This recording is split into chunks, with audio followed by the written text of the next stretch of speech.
Is furious that Queensland's legal system failed to protect her. Teresa Bradford was killed by her violent former partner David in late January after he was granted bail.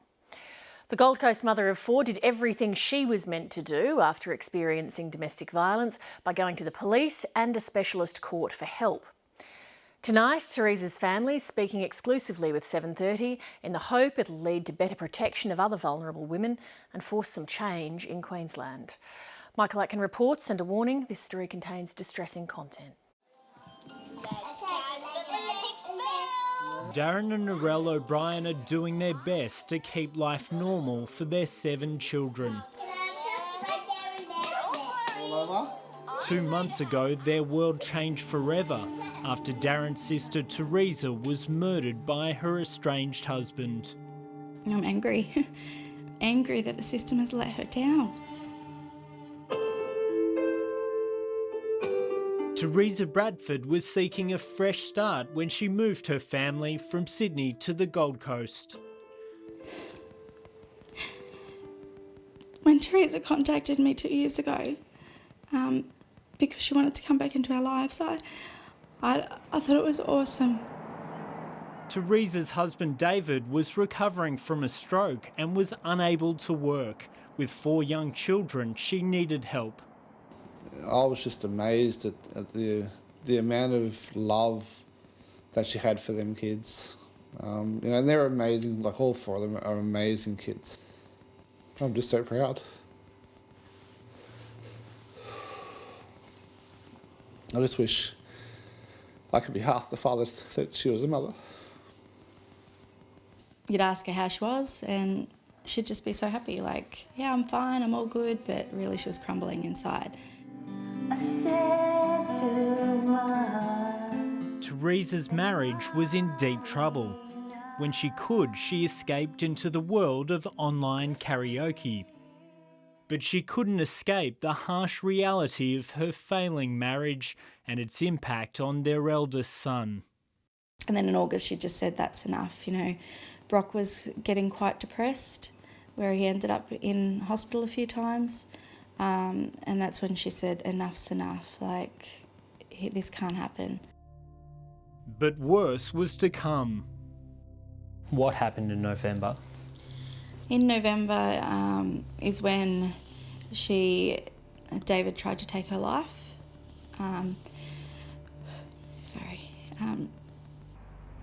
Inside the family home, David Bradford's increasingly abusive behaviour turned violent. He beat his wife unconscious and choked her before she managed to escape. Police also found David had used a knife and a box cutter. She had marks around her neck, she had a black eye, she had a sore back, she had bruises all over her legs. She rang me. That was the first thing she did, was she rang me. She told me about it. She was in tears and she said that, he just tried to kill me. So I was like, what the hell? And he goes, yeah, I think he's having a mental breakdown. David Bradford checked himself into the mental health ward of the Gold Coast Hospital and was arrested by police. We were very concerned that she could be someone who was in danger of being killed. Teresa asked this domestic violence service for help. We were able to secure a refuge, 2-bedroom unit that would be available a week later, so we told Teresa that we would keep accommodating her and the children until that became available. At that point, Teresa was able to stay with a friend. Teresa Bradford thought she was safe, but despite police opposition, her husband was released on bail by the Gold Coast Specialist Domestic Violence Court. The outcome could have been different if police had ticked a box stating a weapon was involved in the attack. How do you make a small, in their eyes, clerical error on paperwork that you've done thousands of before? How do you make that mistake? Narelle, Teresa sent you these text messages just after she found out David had got bail. What do they say? She said she's just losing it right now. I tried to keep her, I told her to stay strong, that she's stronger than she thinks she can get through this. She said, well, as soon as someone reassures me that me and my children are safe. She was just like so scared. She's like, he's gonna come and get me. Sorry.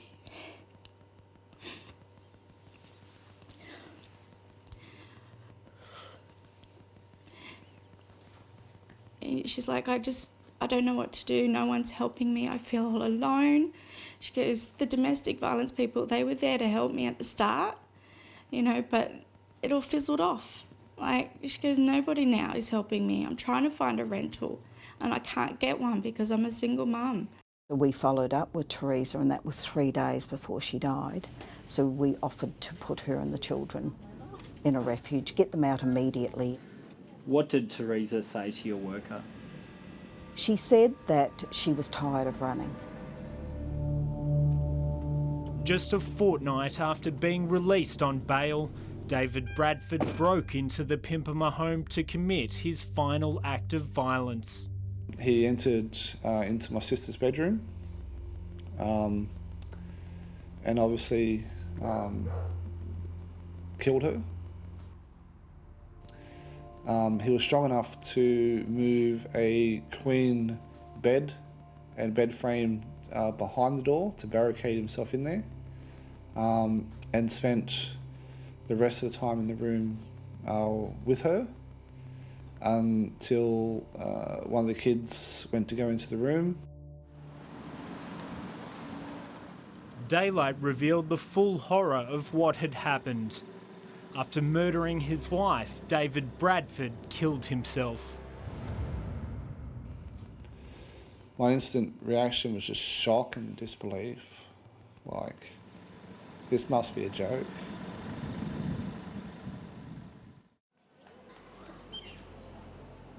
This would have to be the hardest thing I've ever had to do my whole life. I hope you're at peace now, my little big sister.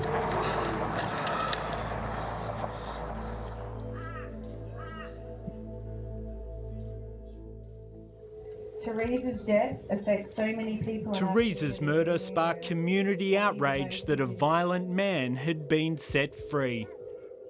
Through their grief, Narelle and Darren O'Brien campaigned for change. We will fight to get this no bail or some sort of ankle bracelet implemented to stop them from going near victims. In March, the Queensland Parliament passed sweeping changes, including that a survivor of domestic violence must be notified if their perpetrator is released. But Teresa's family believes much more needs to be done.